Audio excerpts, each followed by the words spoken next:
To say Jesus died on a cross, or that Jesus was that God was a little baby, or that God died on a cross, or God was a little baby, this is a heresy. And to say that Jesus was God, full stop, is also a heresy. A lot of Christians don't realize this. The Quran says that the heavens were almost rent asunder, that the mountains were almost obliterated, that the earth almost shook at the idea that we would say that God had a son. In the Quran it says that on the Day of Judgment, God will actually ask Jesus Christ, did you tell the people that you were God? And Jesus says, you know what I said, you see everything I say and do. I would never say that. Glory to you, transcendent are you. I would never say that. I have no right to say that.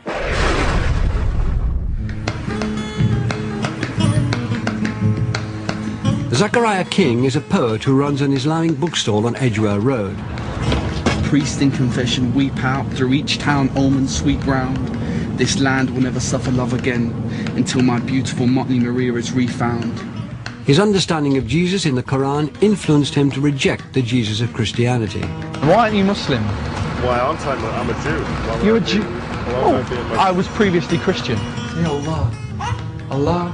Once I started to learn about Islam and realising that Jesus prayed, Jesus ate, Jesus went to the toilet, Jesus was born, Jesus had companions, all of these things, that he went through pain, that he went through anguish, that he beseeched his Lord.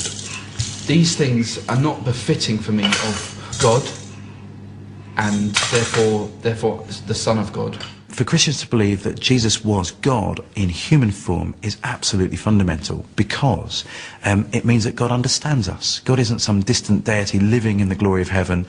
He can understand what it's like to be in pain, to be betrayed, to be hurt, to be bruised, to be bullied. God understands our situation. If Jesus was God, then who was supporting the world while he was supposed to be dead? Or if he was God, then who was he praying to? 3 books. What doesn't work is that God has family. I can't believe that Mary can give birth to God. For God to be God, he has to be the creator and not become part of creation.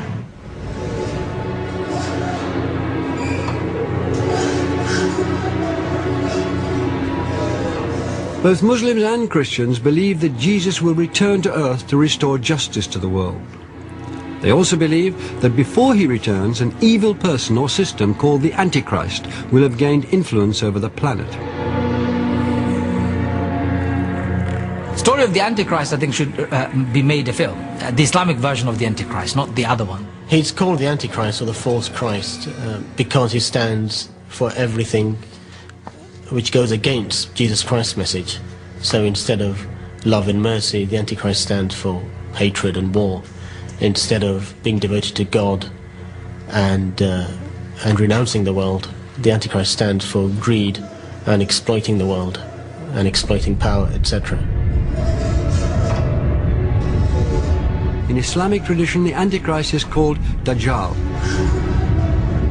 And Dajjal really means the imposter, the liar, the deceiver. Now, if you look at the word Dajjal, which means Antichrist in Arabic, the root word is to put pitch or tar over a mangy camel.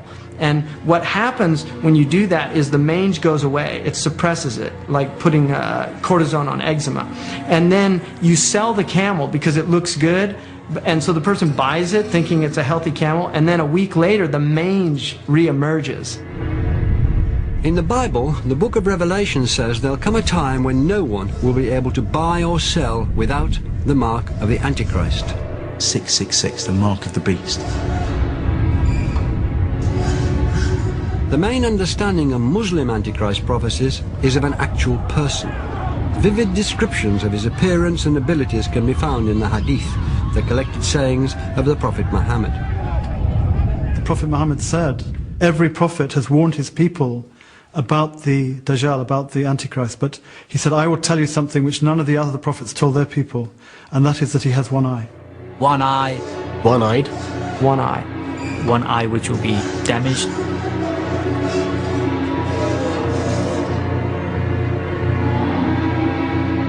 There will come a person who would rule using brute force, tyranny, who would disbelieve openly, who would kill, maim, and destroy anything and everything. He's the pitch man. He's the one who's like pitching you this, buy this product, the 7 deadly sins: lust, greed, pride, gluttony. Right? You're really going to enjoy these. You're going to have a good time. He will do things that are beyond the ability of anyone. For example, by cutting a man in two, it says. Right down the middle. And then bringing him back to life. I mean, after you witness such an event, it would be very difficult not to believe in such a person.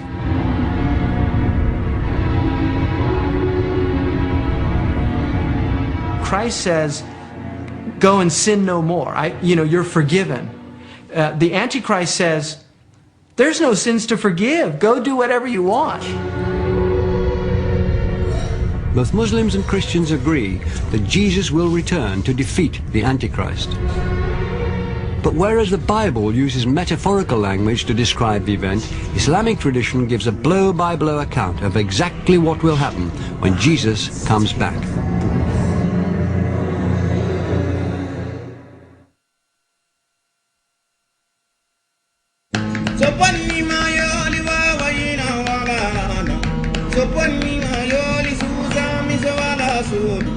Abdul Rahim Green is in charge of schools' tours at Regent's Park Mosque. As a young man, he rejected the Christian Jesus for the Jesus of Islam. I've always, had this, and still do have this great love and affection for Jesus. There's nothing that affects me quite as much as when I hear the Quran being recited. He's also a popular speaker at Islamic events and has been booked to tell the Muslim version of the second coming of Jesus.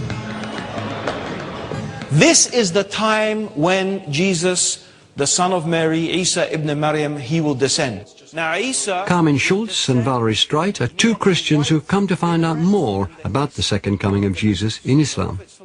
In my faith as a Christian, obviously Jesus comes back, and I would like to see what are the similarities, what are the differences in the understanding. Well, I heard there was a secret chord that David played and it pleased the Lord. In contrast to the Bible, in Islamic tradition, the second coming of Jesus is narrated in vivid detail. Well, it goes like this: the fourth, the fifth, the minor fall and the major lift, the baffled king composing hallelujah. The basic scenario that's given is the world becomes filled with an immense amount of oppression and injustice, and Christ returns in an eastern part of Damascus. His hands will be resting on the shoulders of 2 angels.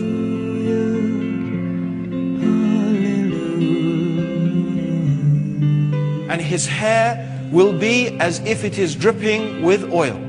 And when he shakes his head, the beads will be like, the beads of the oil will be like pearls. Some of the details were different too, with the whole idea of the oil, and I thought it was interesting. I mean, I'd never heard of that before. Hallelujah! Hallelujah! Hallelujah! So he will actually pray behind the Muslim Imam, who is regarded as being the Caliph at the time, and then he will take part with that leader in the battles against the Antichrist. He will destroy the cross and kill the pig.